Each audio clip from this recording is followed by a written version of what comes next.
اب تو سمجھ صلی اللہ علیہ وسلم کو دعوت دیتے ہیں کہ وہ آئے اور اپنا کلام پیش کریں.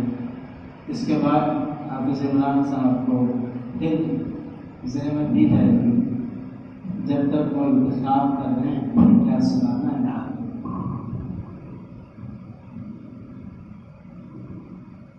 ماشاء اللہ اتنا ذخیرہ ان کے پاس موجود ہے کہ آپ کے لائق تلاش نہیں کر پاتے. السلام علیکم ورحمۃ اللہ وبرکاتہ. وعلیکم السلام ورحمۃ اللہ.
ہم بھی